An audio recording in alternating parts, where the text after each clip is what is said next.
Hey there, welcome to LSAT Demon Daily. I'm Ben Olson, that's Nathan Fox. Together, we're the founders of LSATdemon.com and our weekly podcast, Thinking LSAT. Teacher Abigail sent this in, and she thought that it might be a good Demon Daily topic.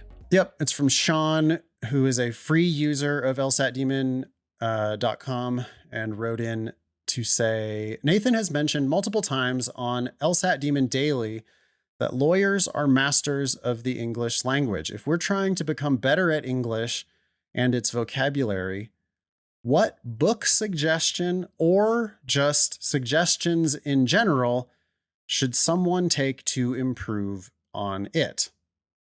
I'm a native English speaker, by the way, but I feel I need to expand my vocabulary and overall understanding of it.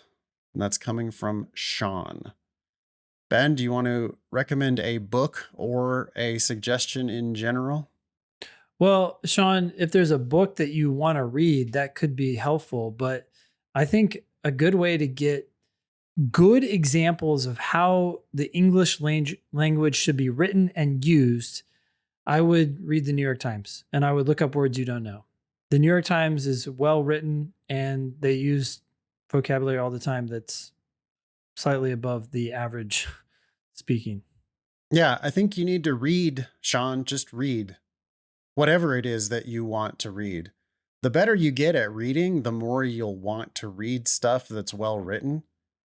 And I agree that the New York Times is pretty well written. I like the New Yorker magazine. I was going to say the New Yorker, yeah, because those are longer form articles, and longer form articles are going to have more words and topics that are higher level than even the newspaper.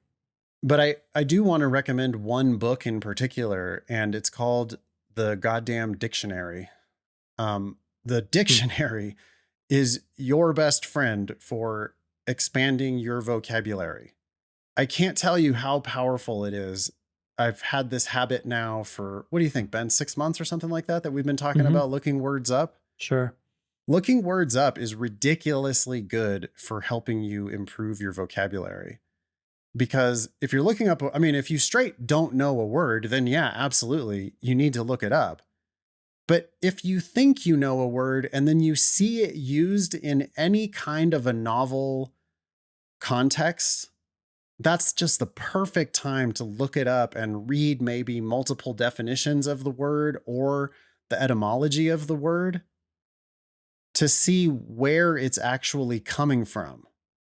That can work wonders for your vocabulary, because it's not just the words you don't know. It's also the words that you kind of know them, but you probably misuse them, or you know them, but you only know them in one context when there are other relevant contexts.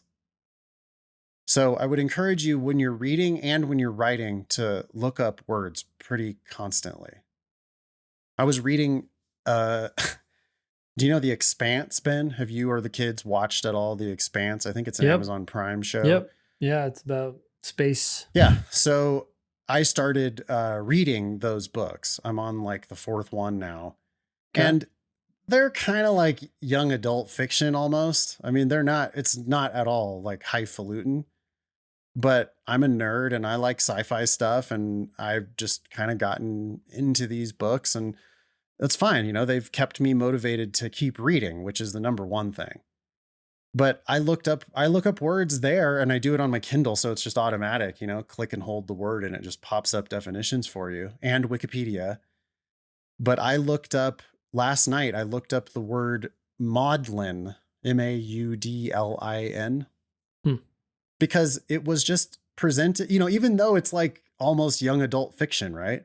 But it's still got a word in there used in a way that made me go, oh, interesting. Maudlin, huh? Okay. And then realize, well, I've never looked up that word. I don't know, I probably only ever learned that word from context somewhere. And I don't, okay, what is maudlin? I knew it was like hysterical, sort of, right? Like overly sort of like acting, like affected, kind of too much emotion, that kind of thing. Okay. And I looked it up, and it had this whole thing in there about the etymology of it being related to the Mary Magdalene crying because of Jesus getting crucified. Yeah. And so it was like, well, Mary Magdalene is always pictured with these tears. And this word maudlin came from that, like came from this iconography of, and anyway, it's just like, It gives I, it texture and meaning that you will yeah, now it's right. impose on it a little bit more than it would if you never looked it up. Yeah. I know that word better because of that. I looked that up and saw that one weird fun fact. Yeah. Yeah. Cool. Great.